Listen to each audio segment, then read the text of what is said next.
protocole sur la libre circulation des personnes, le droit de résidence et d'établissement dans l'espace CEDEAO vise à aborder donc les aspects essentiels pour faciliter donc la réalisation de ce protocole. La CEDEAO qui se réveille et veut maintenant mettre en œuvre ces protocoles adoptés depuis plusieurs années et qui ont du mal à être concrétisés sur le terrain. Ces parlementaires font leur part. L'objectif, c'est d'arriver à un jour où on aurait effectivement une libre circulation entre les personnes et les biens dans l'espace CEDEAO. Adam. Oui, bien évidemment. Vous savez, lorsque vous parlez de ce protocole-là, il faut se référer à la création de la CEDEAO même. Et lorsqu'on se réfère à cette création, vous constaterez véritablement que le soubassement même de cette création était lié à cette libre circulation des biens des personnes. Malheureusement, ça fait son petit bonhomme de chemin. On a vu d'autres protocoles s'y ajouter et pratiquement on a eu comme l'impression que cette libre circulation était rentrée pratiquement dans l'oubliette, ou en tout cas a eu du plomb dans l'aile. Hein, et ça a été en tout cas l'épine dorsale de la gouvernance de la plupart des chefs d'État et de gouvernement, et surtout les présidents en exercice ont fait le cheval de bataille, mais les réticences persistent. Et lorsque nous voyons des pays, ils ne sont pas à un même niveau de respectabilité en ce qui concerne cette libre circulation des personnes et des biens. Les pays anglophones sont pour la plupart cités dans ce cas. Et lorsque nous faisons donc la circulation terrestre, vous constaterez véritablement qu'il y a eu une grande différence lorsque vous arrivez, vous quittez surtout un pays francophone et que vous arrivez à un pays anglophone. Le cas du Ghana avec le Togo, le cas du Ghana avec la Côte d'Ivoire est légion. Mais justement, la grande question, c'est vrai, les parlementaires se sont réunis puisque c'est la question qui est posée aujourd'hui. C'est vrai qu'ils vont discuter de la question, poser des bases, faire des recommandations, etc. Mais la grande question reste de savoir quel est le niveau donc de respectabilité donc de ces recommandations-là. La question reste posée. Et lorsque vous prenez lors des rencontres, que ce soit le Conseil des ministres ou que vous prenez la rencontre des chefs d'État et de gouvernement, etc., vous allez constater, surtout le président Faure Gnassingbé, lorsqu'il avait pris le magistère de la CEDEAO, lui-même a fait des déplacements sur des frontières, il a vécu la réalité des choses, et réellement lors des conférences, il a véritablement donc appelé ses pairs à respecter ce protocole-là, mais nenni. Mais justement, je pense qu'avec le froissement des relations liées à l'AES qui est créé, puisque lorsqu'il était question des coups d'État, la question était également sur la table. Est-ce que cette libre circulation-là avait permis de pouvoir donc arriver à un point où c'était respecté et qu'on puisse donc la négliger autant? C'était pas évident. Donc moi je pense que cette réunion a sa raison d'être, parce que c'est pas parce que on n'a pas l'efficacité dans le respect de ce protocole-là qu'on va donc baisser la garde. Au même moment, les parlementaires de la CEDEAO aujourd'hui, s'ils ont mis en place d'autres dispositions qui permettent donc de faire entendre raison aux États, et je n'en pense pas. Mais au même moment, je pense que c'est déjà bon de pouvoir en parler, parce que quelque part, c'est justement parce qu'il n'y a pas eu efficacité qu'on continue pas poser ces questions-là sur la table, même si la CEDEAO, jusqu'au jour d'aujourd'hui, se révèle être bon enfant lorsque nous prenons les différentes subdivisions de l'Afrique en ce qui concerne cette libre circulation. Mais quoi qu'il en soit, ça continue pas se poser des questions compte tenu du fait que les pays n'arrivent pas à respecter les clauses liées donc à ce protocole-là. Gabin Adjaro, les parlementaires de l'organisation ouest-africaine se retrouvent dans la capitale gambienne à Banjul pour discuter à partir de ce lundi des mécanismes ou de la mise en place du protocole sur la libre circulation des personnes. Et ce protocole qui est adopté depuis des années mais qui peine à être mis en place au sein de la CEDEAO. Adam évoquait tout à l'heure les difficultés rencontrées au niveau des frontières dans justement la libre circulation des personnes partageant en commun cet espace CEDEAO. Les parlementaires font de leur mieux au cours de cette réunion. Oui, je pense, premièrement, je veux féliciter le Parlement de la CEDEAO, parce que ça fait depuis quelques mois, ils sont en train de faire quand même du bon boulot. on a tous vu les échauffourées au Parlement. Ça montre réellement que il y a un débat qui est fait et les gens sont en train de défendre leur point de vue, surtout Sagna du Sénégal. Ça montre vivement que en Afrique de l'Ouest, on est en train d'aller vers une certaine démocratie ouverte et les parlementaires sont en train de prendre conscience du rôle quel est leur. Ils ne sont pas là pour défendre quand même les chefs d'État, mais ils sont là pour défendre les populations. Et l'objectif premier de la CEDEAO, créé par les pères fondateurs, son excellence le général Gnassingbé Adema et paix à son âme, et Yakubu Gowon qui est toujours vivant, l'objectif était quand même de promouvoir l'intégration communautaire, de permettre à ce qu'on ait un destin commun et qu'on puisse aller vers une inclusion populaire et économique. Donc c'est tout ça là qui fait que on a pu créer la CEDEAO. Mais bizarrement, quand on a vu depuis un certain moment, et depuis plusieurs années d'ailleurs, on a vu que la CEDEAO qui devait être la CEDEAO qui gouverne l'intérêt des peuples est devenue la CEDEAO des chefs d'État et de gouvernement. Donc les populations ne comprennent absolument rien et le Parlement qui entre-temps devait promouvoir cette libre circulation des personnes et des biens là, c'était aussi muet en soutien aux chefs d'État et de gouvernement. Mais aujourd'hui, on est en train de voir que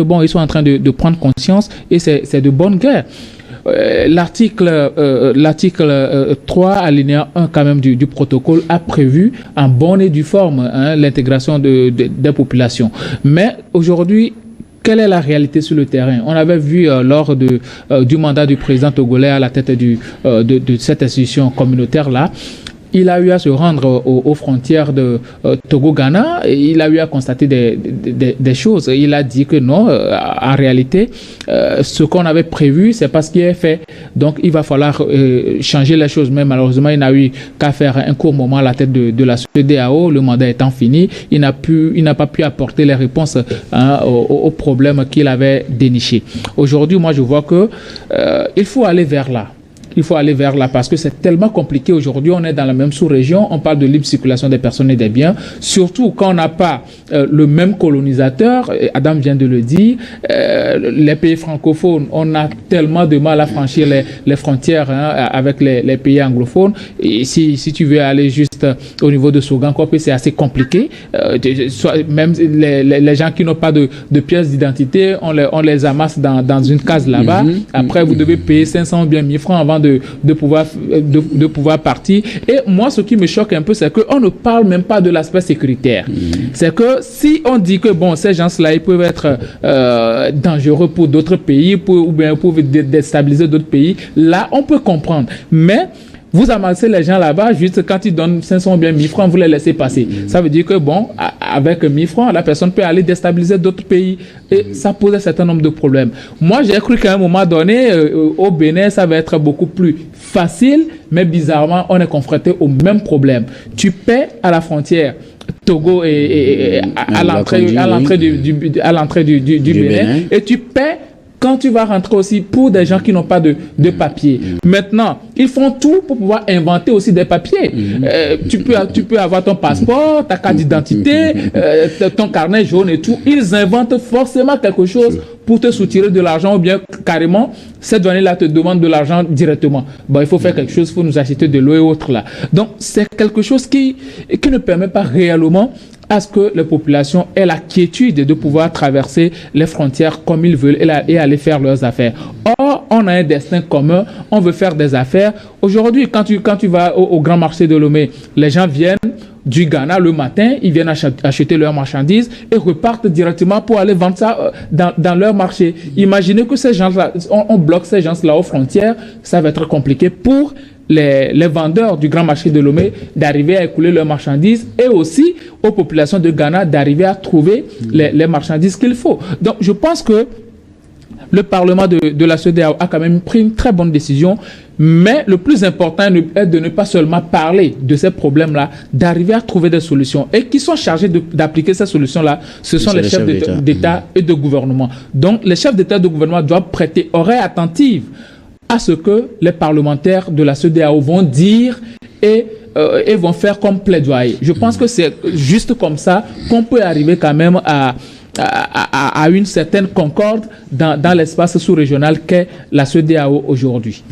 Alors, Adam, est-ce qu'aujourd'hui, quand Gabin évoquait une situation tout à l'heure, les difficultés qu'on rencontre au niveau des frontières, vous le disiez aussi, vous preniez pour vous l'exemple entre les pays francophones et les pays anglophones qui partagent une frontière en commun.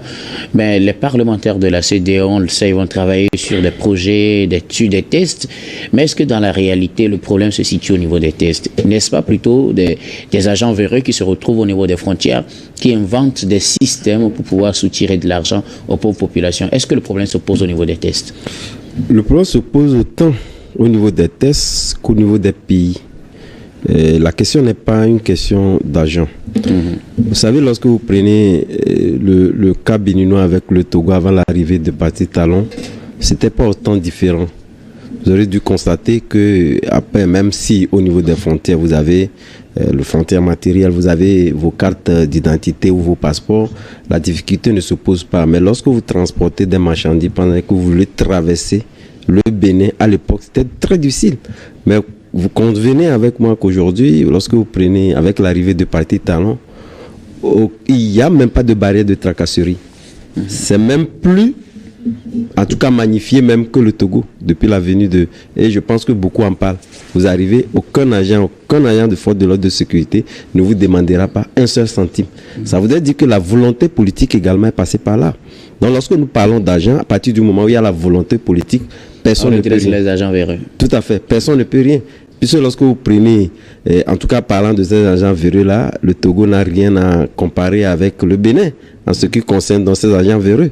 Mais lorsque le politique a frappé du poing sur la table, vous ne verrez, personne ne vous dira qu'il a eu, en tout cas, des difficultés à traverser le Bénin, que vous soyez citoyen de la CEDEAO, que vous ayez des marchandises. Non. Entre-temps, on était plus magnifié, mais avec sa venue, on a régressé. Moi, j'ai eu des difficultés à la fois. Voyez-vous. C'est juste la Oui, de toutes les façons, il peut y avoir quand même, en tout cas, des cas isolés qui peuvent dans ce produit. Mais ce que je dis, je pense d'une manière générale. Et je pense que ça, vous n'allez pas quand même le critiquer. Sûr. Mais au même moment, parlant donc des tests, et c'est le deuxième aspect de la chose, moi je pense que les réformes doivent partir de là-haut. Partir de là-haut, voudrait dire quelque part, je le disais tantôt, lorsque vous prenez l'application d'AMM, lorsque nous prenons d'abord la Cour de justice de la CEDEAO, lorsque la Cour de justice de la CEDEAO rend des décisions, dites-moi combien de pays arrivent donc à respecter ces décisions-là. Donc il faudrait quand même qu'on ait des réformes à un plus haut niveau et qu'on puisse véritablement imposer l'imposition de ces décisions prises au niveau de ces instances-là, qu'on soit au niveau parlementaire ou qu'on soit au niveau judiciaire, et faire en sorte que cela puisse remonter jusqu'au conseil des présidents, des chefs d'État, pour que cela soit mis en œuvre. Parce qu'aujourd'hui, on nous dit, nous voyageons entre nous. Contrairement à ce qu'on nous dit, on essaie de pouvoir donc nous intoxiquer en nous disant que voilà, les Africains font la traversée de la Méditerranée, ils meurent par milliers. Mais on nous a dit le nombre des Africains qui prennent la route occidentale ne font même pas 10%. Or, lorsque vous les prenez, entre nous les pays, sont des milliers d'Africains qui se cherchent dans nos pays. Donc, ce que nous devons véritablement voir de regard et de très près, c'est justement faire en sorte que nos pays puissent donc respecter cette réglementation liée à cette libre circulation des biens et des personnes. Puisque, je le disais, entre-temps, lorsque je parlais du fait que la CEDEAO était considérée comme un modèle, est-ce que ce modèle-là existe encore? Je ne crois pas. Parce que à la question sécuritaire, c'est vrai, Diaro le disait tantôt, sans véritablement donc rentrer dans les détails, est aujourd'hui un motif qui refait surface et fait que les pays sont plus dans une logique de protectionnisme. Protectionnisme parce qu'on se dit la question sécuritaire doit être beaucoup plus préoccupante. Et je pense qu'il y a un sujet, vous l'avez évoqué, que tantôt nous démontrerons le pourquoi il est évident de pouvoir également renforcer ce protectionnisme-là, mais ce protectionnisme-là ne peut avoir de l'efficacité que lorsque nous avons en face des agents, des forces de l'ordre de sécurité qui font leur travail et dans les règles de l'art, sans véritablement donc tracasser en faisant donc des raquettes. Puis ce sont ces raquettes-là qui fatiguent les populations et qui font dire à ces populations que réellement, donc au niveau des tests, on respecte, mais lorsque nous venons donc au fait, rien n'est respecté. Donc quelque part, je pense que tout revient au même, c'est la volonté politique, même si la CEDEAO, on faisait donc des réformes et qu'on exigeait au chef de l'État de pouvoir donc mettre en application des recommandations issues de ces institutions-là, qui sont des institutions de la CEDEAO, et les mettre dans les dispositifs, en tout cas local ou les dispositifs pays. Il faudrait véritablement qu'il y ait une volonté politique pour cette mise en œuvre de ces recommandations-là au niveau pays.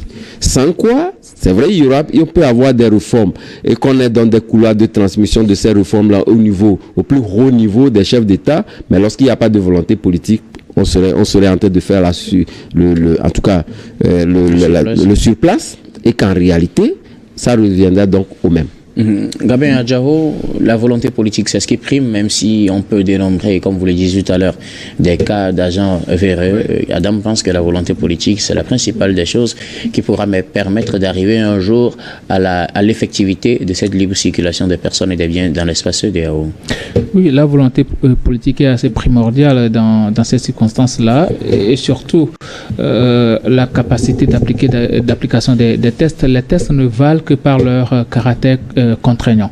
Si on a des tests, de beaux tests au niveau de la CEDEAO et qu'ils n'ont aucune contrainte envers les justiciables, alors là ça pose problème. Adam vient de parler du cas de la Cour de justice de la CEDEAO. Cette cour-là rend de très bonnes décisions depuis plusieurs années. C'est carrément l'une des meilleures cours des organisations sous-régionales, mais bizarrement on se rend compte que les États n'arrivent pas à appliquer les décisions rendues par cette cour.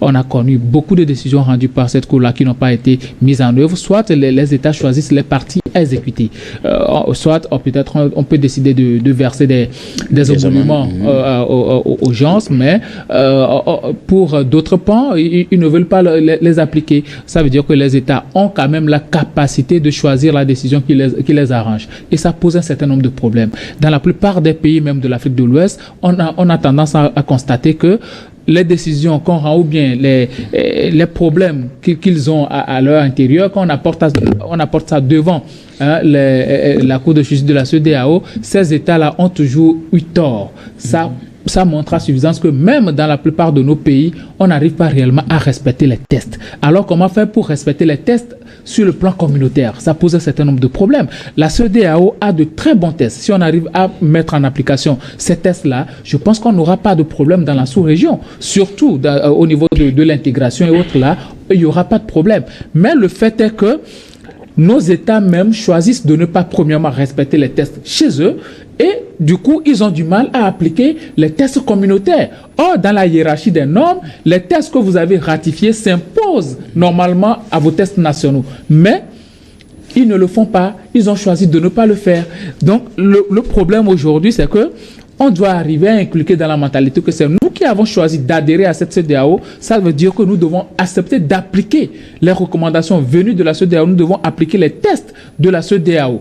Mais ne pas vouloir appliquer ces tests-là, ça veut dire que nous ne faisons pas réellement partie de la CEDEAO. Quand tu choisis de faire partie d'une organisation sous-régionale ou même internationale, les tests que tu as ratifiés s'imposent à toi. Et tu es obligé quand même de respecter, d'appliquer ces tests-là, peu importe comment cela est difficile d'accepter le contenu. Donc, pour moi, le plus important aujourd'hui, c'est que on peut avoir la volonté politique, c'est très important, mais inclure aussi dans la mentalité de ceux-là qui sont chargés d'appliquer ces tests-là qu'on a l'obligation de le faire.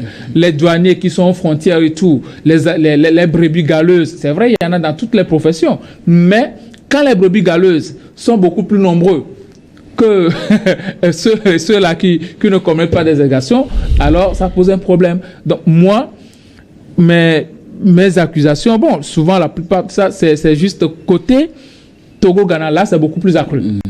Au niveau de Togo-Bénin, c'est juste le côté Togo que j'accuse le plus souvent. Parce que là, il faut dire les choses telles qu'elles sont. Ces agents-là, ils demandent trop de l'argent. Pour eux, c'est l'argent. L'argent, peu importe ce que tu présentes, passe par là, tu vas donner un petit 500 et autres là. C'est eux, c'est l'argent. C'est vrai que côté béninois, souvent c'est quelques agents qui font ce genre de choses parce que je traverse cette frontière-là plusieurs fois dans un mois. Donc, je pense que ce qu'il faut faire aujourd'hui, c'est d'arriver à respecter cette volonté politique-là qu'ont les chefs d'État, d'arriver à inclure les populations. Vous savez, en dehors des frontières que nous avons, nous sommes quand même les mêmes peuples. Moi, quand je vais au Bénin, je parle levé, on me comprend. Il parle levé aussi, on se comprend. Sauf, bon, si je dépasse à Flao, là, je ne comprends plus rien. Là, vous êtes dans le Ghana. Là, je suis dans le Ghana. Donc, nous devons comprendre que nous sommes quand même les mêmes peuples et que ceux-là qui sont chargés d'exécuter les tests, ce n'est pas souvent les chefs d'État. Les chefs d'État, c'est beaucoup plus à un niveau élevé. Mais les subalternes, ceux-là qui sont chargés d'appliquer les tests concernant l'intégration de la population, concernant la libre circulation des personnes et des biens, qu'ils fassent bien leur travail et qu'ils mettent les populations à l'aise pour que ces populations-là ne craignent pas le fait de traverser les frontières. Alors, y a-t-il des moyens de pression sur ces agents pour qu'ils puissent respecter les tests, Adam? Oui, je pense que ce que nous venons de dire évoque la question de l'anticorruption ou de la corruption, qui est une question, lorsque vous prenez pratiquement, tous les États aujourd'hui orientent leur politique vers la corruption, qui demeure même le mal de tous nos pays, puisque c'est évalué à de plusieurs milliards de francs CFA. Dans d'autres pays, même, on a tendance à dire qu'il y a des individus qui sont même plus riches que l'État. Non, ça voudrait dire quelque part que c'est toujours continuer par renforcer le dispositif anticorruption dans nos États et surtout également d'éduquer davantage cette jeunesse-là. Puisque je me rappelais, on était à une conférence lorsque un jeune homme posait la question de savoir quelle est cette jeunesse-là lorsqu'il s'agit de pouvoir avoir de la volonté d'aller vers les métiers où on corrompt davantage, ils sont plus nombreux à aller vers là. Parce que lorsqu'on parle du recrutement dans d'autres secteurs d'activité où il y a plus de la corruption, vous voyez que la jeunesse a beaucoup plus d'attrait vers cette profession-là. Mais tout le monde aime l'argent. Non, ça veut dire quelque part qu'il y a une question d'éducation qui se pose également. Une question d'éducation et de patriotisme.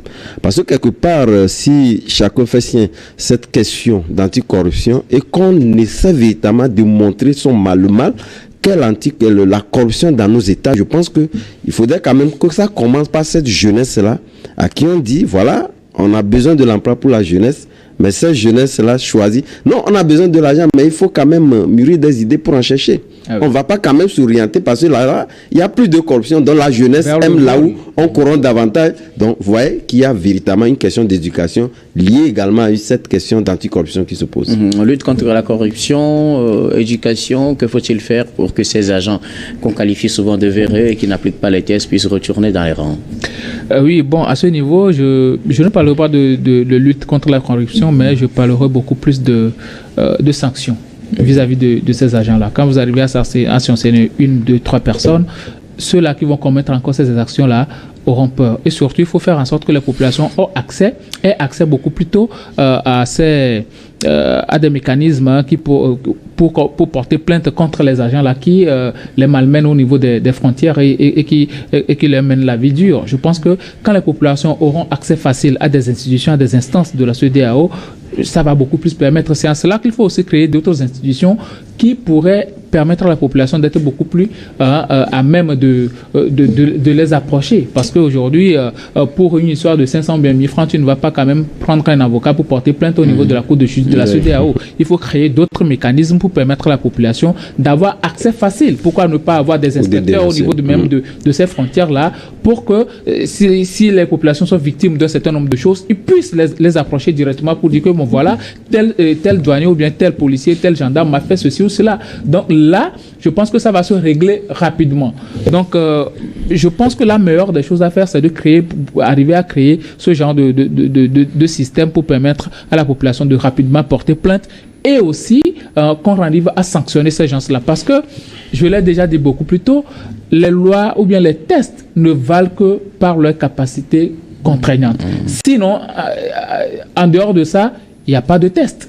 On a de très bons tests, mais on n'arrive pas à les appliquer parce qu'il n'y a rien qui contraint ces gens-là à pouvoir les respecter. Ils se disent, bon, c'est moi le chef ici, si tu ne paies pas, tu ne passes pas. Or, nous, on a besoin d'une certaine fluidité au niveau des frontières pour que les activités marchent beaucoup plus vite. Si vous enlevez 1 heure du temps d'un commerçant, alors là, vous enlevez beaucoup de millions peut-être. Alors, il faut faire en sorte que les choses aillent de manière beaucoup plus fluide et que la population arrive à se sentir à l'aise. Et cela ne peut passer que par de la création de mécanismes qui pourraient permettre à ce que la population puisse porter plainte rapidement à 0 francs et qu'on sanctionne les agents véreux. Donc oui, répondant donc à cette situation de sanctions, je pense que c'est le lieu de féliciter l'Office togolais de recettes, même si c'est pas à 100%. Je pense que son outil ou son institution d'anticorruption mise en place, des fois on communique pas là-dessus pour un oui ou un non. Je pense que beaucoup d'agents sont aujourd'hui mis en genoux ou radiés des effectifs de l'OTR dû véritablement donc à ces mécanismes-là d'anticorruption mis en place, justement parce que parlant de la fluidité, de la rapidité, voilà pourquoi on a mis des postes juste à poser à nos frontières où vous voyez véritablement vous allez, je pense qu'au niveau de Ilakondi ça existe également sur d'autres frontières également, faire en sorte qu'on ait une célérité et d'aller vite et permettre à ce que les hommes d'affaires fassent de rentabilité, mais qu'est-ce qu'on ne constate pas de l'autre côté. Et je pense que l'OTR est à féliciter. Si d'autres institutions, tout comme il parlait tantôt des raquettes qui constatent au niveau de nos frontières, si au niveau aussi bien de la gendarmerie, de la police, puis ce sont ces 3 corps-là qui interviennent au niveau des frontières pour que eux également puissent mettre en place des numéros verts pour qu'on puisse donc remonter des indélicatesses. Je pense que ce serait quand même bien pour nos populations, que cette libre circulation serait véritablement effective dans nos pays. Vous préconisez des numéros verts pour dénoncer. Oui, puis ce sont ces numéros verts-là qui font l'efficacité. Non, qui font l'efficacité de l'État. Je venais de le dire tantôt, où certains agents ont été donc radiés, serait quand même fait, en tout cas, amende honorable si cela s'avérait aussi vrai au niveau de la gendarmerie de la police. Merci beaucoup à vous pour vos contributions. Nous allons marquer la